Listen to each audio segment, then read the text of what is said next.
Hi, I'm Nigel Petrie from Engineered to Slide, and today we're going to take a walk through my garage.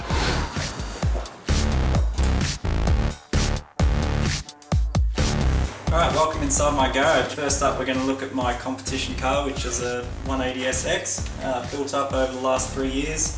To run over some basic details, it's SR20 turbo motor, standard bottom end as per Nissan specifications. It's got some Greddy cams, TD06 turbo, brain manifold which helps boost the power up, hyper-tuned inlet manifold, all tuned by Dr. Drift and does a wonderful job of being reliable and turning the rear tyres at speed.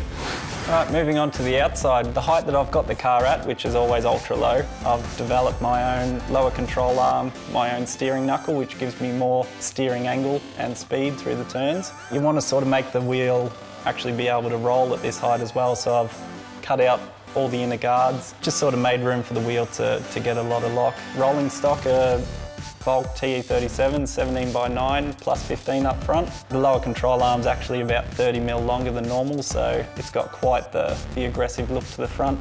The front guards are Origin 40mm fenders, so they sort of accommodate the rubber, which is Federal 595 RSRs, which are the best tyre that I've ever run.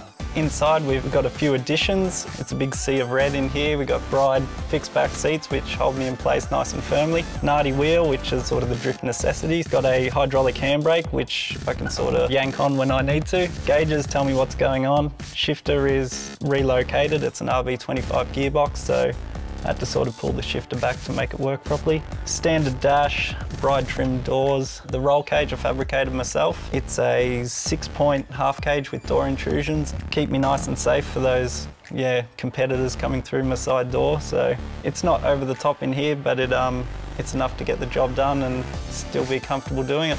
Out the back we've got styling by Origin. They supplied me with a carbon roof wing, which looks really cool, probably doesn't do much, but it looks good.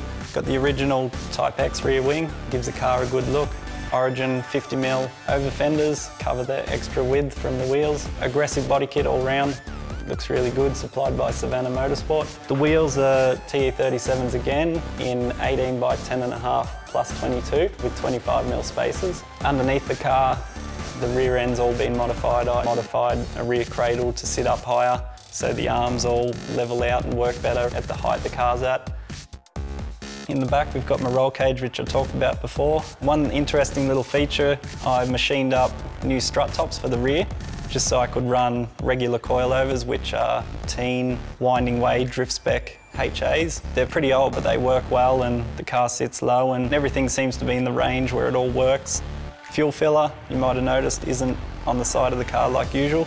Just put a little funnel and just tap the filler neck straight into the sender, so you just fill it inside the car. It's had a few crashes and bashes, so under the rear fenders it's a little bit rippled, but Origin sort of takes care of the looks and makes it look respectable. And that's it for this car, and I'll just keep competing, keep it maintained. It's always got the good modal fluids and everything in it. And yeah, it's been a good car and I want to keep it that way, so hopefully it does me proud.